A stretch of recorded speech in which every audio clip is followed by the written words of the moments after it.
Hello, this video will go over 3 different ways to embed quotes. Let's take a look at the first way. The first method to embed a quote is called the set-off method. When we use the set-off method, we set the sentence off with a comma. Okay, capitalize the first word of the quote and notice the signal phrases used in the following examples. So the first example, as Jane Smith explains, a duck's quack doesn't echo. So we have the dependent clause, as Jane Smith explains, comma, then we have our quote. Take a look at how we have this capitalization at the beginning of the quote because it's a full sentence, okay? And we have a relatively short little phrase that comes before the quote. We have the person identified who said those words and a strong verb. So as Jane Smith explains, comma, a duck's quack doesn't echo. Let's take a look at another example. Cheese is the most stolen food in the world, according to Jane Smith. Okay, so we are setting our quote off with this little signal phrase, okay? We have, according to Jane Smith, we have that verb and the person who said it. Notice that we have a capital letter at the beginning of the quote because it's a complete sentence. We have a comma at the end, our signal phrase, and then the period. In the article, Jane Smith writes, snails can sleep for 3 years without eating, okay? So we have a nice little prepositional phrase with a comma, who said those words, the strong verb, comma, and then the sentence with a capital letter.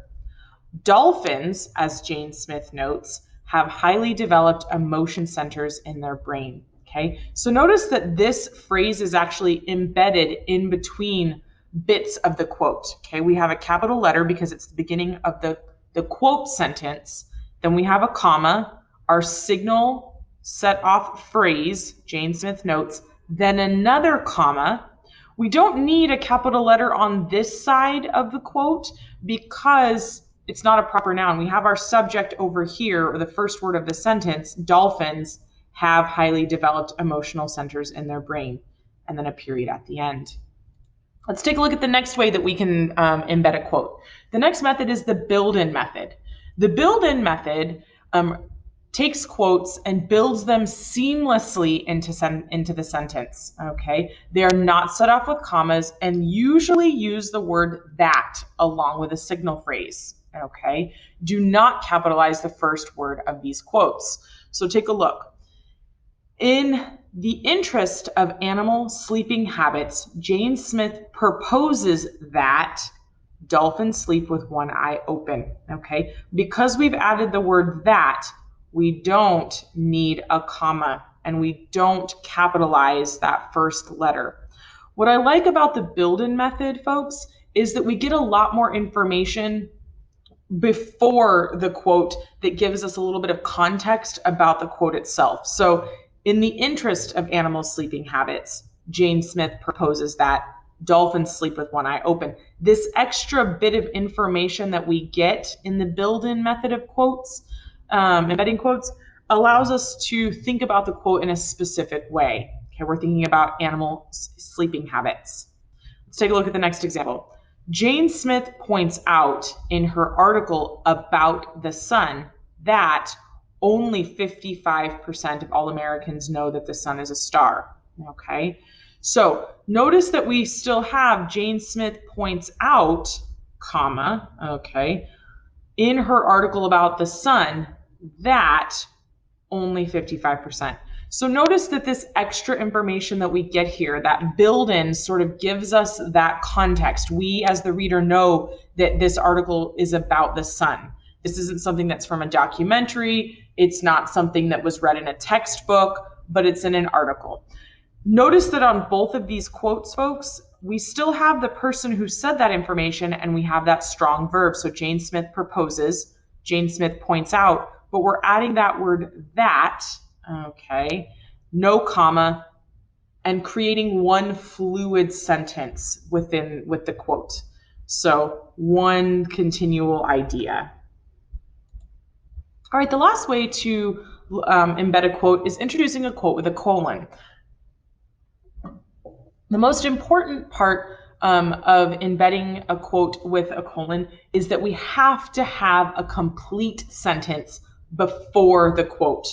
We have to have an IC, a subject and a verb that can stand all on its own.